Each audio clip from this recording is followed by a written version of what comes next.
My stepkids brought home their dad and said, "He's staying too." I packed my bags, took my dog, and left a rent bill with his name. They called me when he couldn't pay. My name's Evan. I'm 42. I moved into Carol's house in the dead of winter. Not just for love, though I told myself that, but because I believed in fixing things. And Carol was broken in ways she didn't speak of. Her 2 kids, Tracy and Justin, barely looked up from their phones when I brought my last box in. Her ex-husband, never more than a shadow, still loomed over every room. They didn't need me, but I thought maybe if I made myself useful enough, they'd want me.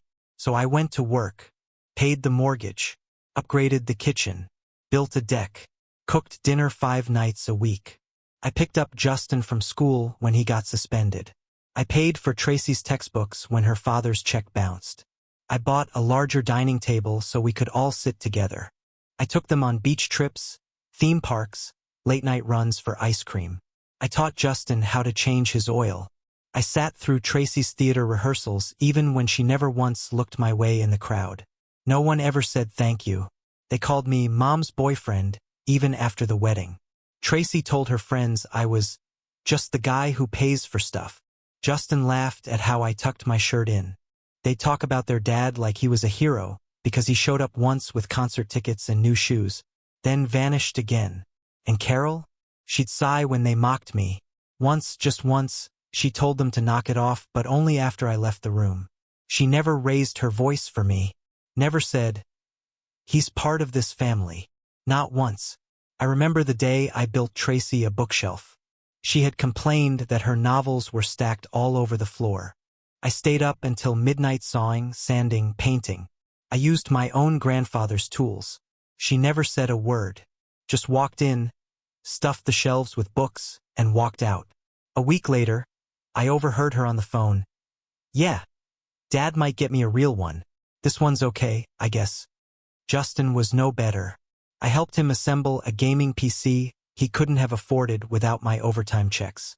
He told his friends, "I built it." That was the credit I got, ghost labor, unspoken, unpaid. Still, I stayed. Because of Molly.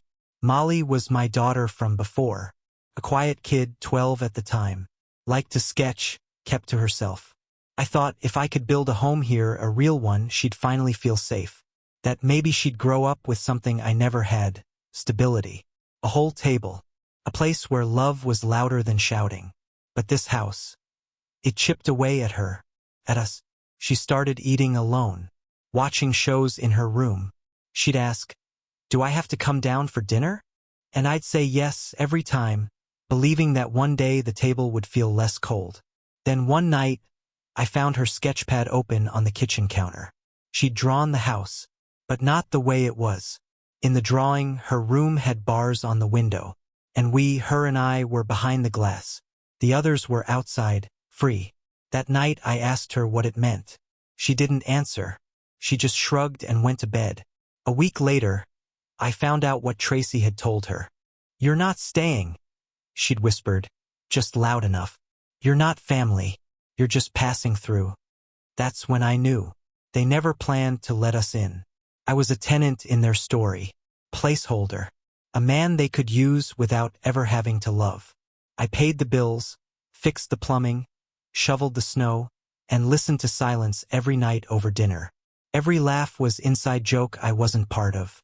Every birthday card I left on the counter was opened, then left untouched. Like a thank you note to a delivery driver. They didn't hate me. That would have required effort. No, they saw me like wallpaper, background noise, tolerable as long as it didn't demand attention. And I kept hoping. I remember one Christmas. I saved for months. Bought Justin a drone he'd been obsessing over. Got Tracy the exact makeup kit she'd posted online. They opened the gifts with half-curled lips. "Cool," Justin muttered. "Thanks," Tracy said flatly. Then they FaceTimed their dad to show him. That night, Carol asked if I was okay. I nodded. But inside, something had shifted. A splinter, small but sharp. I was starting to understand that I didn't live in this house. I just financed it. But I still stayed. Told myself it was just a phase. That families take time. That blended homes aren't easy. But love finds a way. That if I kept showing up, kept providing, kept absorbing the silence, eventually something would grow. Didn't. Instead, I started disappearing in small ways. They stopped asking if I'd be home for dinner. I started working late not because I had to, but because the office was quieter and somehow less lonely. The only creature who waited for me was the dog. Always by the door, tail wagging, eyes full of relief. Every night, like he was saying, "You're still here. You still matter." Molly would sometimes curl up beside me on the couch, sketchbook in hand, silent. We didn't say much. We didn't need to. We were the ones who weren't part of the story. And maybe that was enough, just knowing someone else in the house understood. But Carol, she drifted further away. She stopped holding my hand at the grocery store, stopped texting to ask when I'd be home, stopped laughing at my dumb jokes, the ones she used to love. I became part of the furniture, functional, expected, forgotten. And every time I stood up for myself, every time I asked, "Why don't they respect me?" she'd say the same thing. "They're just kids. They don't mean it." But they did mean it. Every sigh, every eye roll, every refusal to acknowledge the man who kept the lights on. They meant every word. And one night, while clearing the table, I overheard Tracy again. She was on the phone, giggling. "He's not my dad," she whispered. "He's just the guy who slices the meat weird." I stood there, carving knife still in my hand, frozen. Not angry, not sad, just empty, like I'd been hollowed out, cell by cell, and hadn't noticed until now. That was the first night I left the plates in the sink. Took the dog for a walk without saying a word. Let the cold wind bite through my jacket. I stood at the end of the street, staring at the house. The windows glowed with warm light. Laughter floated out, distant and muffled. None of it belonged to me. Sunday morning. I woke up early and made a full roast. Something I hadn't done in a long time. Felt like ritual. Like maybe food could be the bridge we hadn't found in 6 years. I cooked slowly, carefully. Rosemary, garlic, lemon, butter. The whole house filled with the smell. I called everyone to the table. Tracy came down last, earbuds still in, chewing gum. Justin followed, already scrolling through his phone. Molly sat beside me, quiet, always quiet. Carol brought the drinks, wine for her, juice for the kids, water for me. For 10 minutes, no one spoke. I carved the meat, passed the plates. Forks clinked. Chairs scraped. Justin snorted at a meme. Tracy mumbled something about her dad's new girlfriend, then laughed like it was the most important news in the world. No one asked how my day had been. No one looked at me. I tried to meet Carol's eyes across the table. She didn't look up. Then the front door opened. Footsteps. A duffel bag dropped on the floor. And then he walked in. Their father. Same guy who'd vanished for months. Who'd missed birthdays and school events and every difficult conversation. The ghost. And yet, there he was, grinning like he belonged. As if the smell of roast had summoned him back into their lives. "Hey everyone," he said, like he was home. "Sorry I'm late." I looked at Carol. She didn't flinch, just sipped her wine. Tracy perked up. "Dad's gonna stay here a while," she announced. "He's between places." I stared at her, then at Carol. My voice didn't come. Justin added, "Yeah, we figured it'd be chill." Carol nodded once. Just once. That was it. No discussion. No warning. No respect. I was the one who paid for the house. I paid the rent, the groceries, the gas.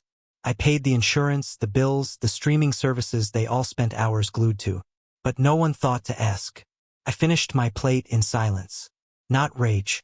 Not sadness. Just silence. Like a man watching the last ember of something die. Then I stood. Grabbed the dog's leash. Walked out the door into the cold evening air. We walked for an hour.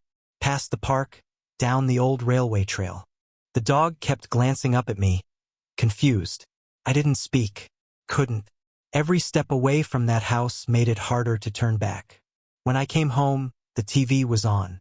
Their father, him, was in my chair, sipping my beer, the same brand I'd hidden in the back of the fridge because no one else liked it. He smiled at me.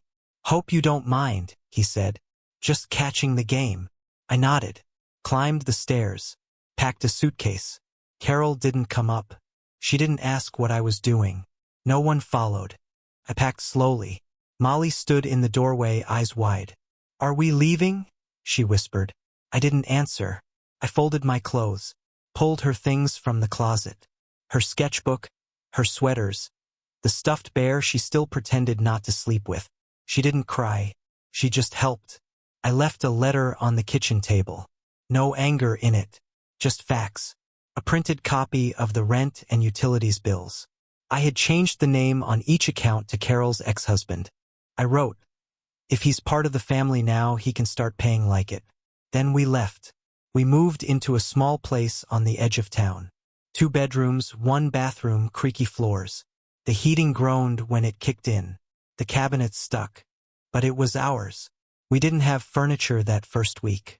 Slept on mattresses on the floor. Ate off paper plates. The dog curled between us like a guardian. And Molly, she laughed. Actually laughed. Not politely. Not nervously. Laughed like a child who'd taken off a weight too heavy for her age. She said, "It's easier to breathe here." I stood in the doorway and watched her twirl across the empty living room. It was the first time I'd seen her dance. We built something new. Not perfect. Not big. But clean. Honest. Every night we ate together. Just us. We didn't pretend. We didn't tiptoe. We weren't waiting for someone else to come home. We were already there. And every time the phone buzzed, Carol's name on the screen, I let it ring. A month passed. Silence. No texts. No calls. Just digital dust gathering where a family used to be. Then, on a Tuesday morning, Carol finally called. Her voice was tight, coiled like a wire stretched too far. "Evan, rent's overdue. Can you help? Just this once?" I let the pause do the talking. Let her hear the echo of every silence she'd given me. "You've got a new roommate now," I said flatly. "Let him help." She hung up. The next day, Tracy texted, "You really left over that?" I didn't reply. But later that evening, Justin posted a story, grilling out back, the same yard I had built by hand. Same patio I had laid tile for. My dining table. The one I stained, sanded, and sealed over a weekend while they mocked me for watching tutorial videos. His caption said, "Dinner with the real dad." I stared at it for a long time. Not because I cared. Not because it hurt. But because of what it revealed. Even after I left, even after the bills changed names and the heat flickered off, they still needed to spit on me. Still needed to remind the world that I wasn't theirs. So I blocked him. All of them. 2 weeks passed. Then a knock came at my door. It was Carol. No makeup. Puffy eyes. Jacket half-zipped. She looked older. Not like time had passed, but like time had hit her. "I didn't know where else to go," she said. I didn't invite her in. Just stood in the doorway. She launched into it before I asked. He left. Didn't pay a dime. Just slept on the couch, drank the kids' soda, yelled at them about chores. I thought maybe it'd be different. But he just walked out again. No warning. I waited. She swallowed. "The bills are piling up. Tracy dropped out of college. Said she's taking a gap year, but I know it's because of money. Justin's doing food delivery. Comes home smelling like grease and cigarettes. I'm drowning." I didn't say a word. She looked at me then. Really looked. And what I saw in her face wasn't just exhaustion. It was recognition. The delayed horror of someone realizing what they had been standing on. That the floor beneath them had always been me. That I had been the one keeping it from collapsing. "I didn't realize how much you were doing," she whispered. 6 years. And only now she realized. I let that sit. Then she stepped forward. Her voice was small. Is there any chance left?" I looked her dead in the eyes. "No," I said. "None." She blinked. Like she hadn't truly believed I'd say it. But I did. Because I meant it. Because this wasn't about emotion anymore. This was about fact. About truth. About the ledger of sacrifice and how they'd been overdrawing from it for years. You picked someone who gives you nothing, I said quietly, over someone who gave everything. She looked down, and then she left. After that, the messages shifted. Tracy sent a long paragraph that started with, "I didn't mean everything I said," and ended with, "You were kind of dramatic." I didn't reply. Justin texted, "I know we weren't easy, but Mom's not doing great. Can you just help her get through this month?" I didn't reply. A week later, a letter came, handwritten, from Carol. "Evan, I should have stood up for you. I see it now. The little things added up, the eye rolls, the silence, the way the kids talked down to you. I let it happen. I let them believe it was okay. And it wasn't. I thought time would fix it. I thought if we just waited long enough, something would change. But nothing changed. Because I didn't make it change. You were better than all of us. And I'm sorry we made you feel small in a house you paid for. I know I've lost you. I just want you to know I finally understand. See." I folded it, placed it in the drawer, didn't respond. Because understanding now didn't change the fact that she had watched me drown in silence. And said nothing. Molly asked once, "Do you miss them?" I shook my head. She nodded as if she already knew. That was the end of it. It's been over a year since I left that house. The furniture in the new place still doesn't match. Molly picked the couch, a weird teal color that clashes with the curtains. The coffee table's too low. The walls are bare except for a crooked photo of the three of us. Me, Molly, and the dog. He's graying now, slower to rise, still loyal. We kept our Saturdays sacred. Pancakes in the morning, grocery runs after, movie night with too much popcorn and soft blankets. Nothing extravagant, just routine, just real. Molly joined the journalism club at school. Wrote an article that won second place at regionals, something about silence and how it eats people from the inside out. I read it twice, then a third time. She never said it was about us. She didn't have to. She made friends, started laughing more. Her sketchbook filled with color again. No more barred windows, no more shadows. One night, she looked up from her plate and said, "Dad, I love our house. It's small, but no one's mad that we're here." I felt it in my chest, like something long frozen cracking open. That moment, those words made every past dinner worth walking away from. Every sleepless night, every insult I absorbed like concrete soaking rain. Worth it. I still get the occasional message. Carol once sent a photo of Tracy in a graduation cap. "She made it eventually. Thought you'd want to know." I didn't reply. Justin sent a friend request last month. I deleted it, because I'm not interested in half gestures. Not interested in redemption arcs written out of guilt. They had their chance when it mattered, when it was still warm. Now it's quiet. And quiet is enough. There are no doors slammed here. No whispered alliances. No hierarchy built on silence and blood. Here I am not a background character. Here I am a father. I still think about the line I drew that day, the one that severed me from them. I remember the sound of my own voice saying, "No, none." I had never sounded more sure of anything. And I've asked myself, late at night, when the dog breathes slow and Molly's door is closed, was I too cold? Too final? But then I remember the years I spent trying to be enough for people who only saw what I gave, never who I was. I remember the birthdays I funded but wasn't invited to plan. The furniture I bought that became someone else's comfort. The bills with my name and their freedom. I remember being invisible in a house I paid for. And I know now, love without respect isn't love. It's labor.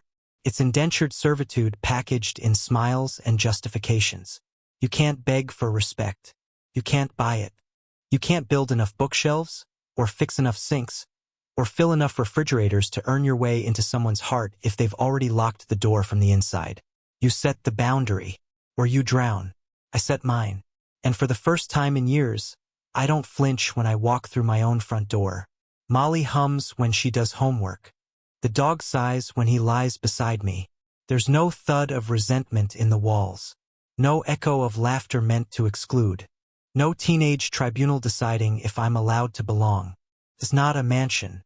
It's not a storybook. But it's safe. And it's ours. So tell me, was I wrong to leave? Was I wrong to take back the life I'd given away, cell by cell? Was I wrong to refuse to pay for their comfort when they gave me nothing but contempt? Or is that the only way to finally be free?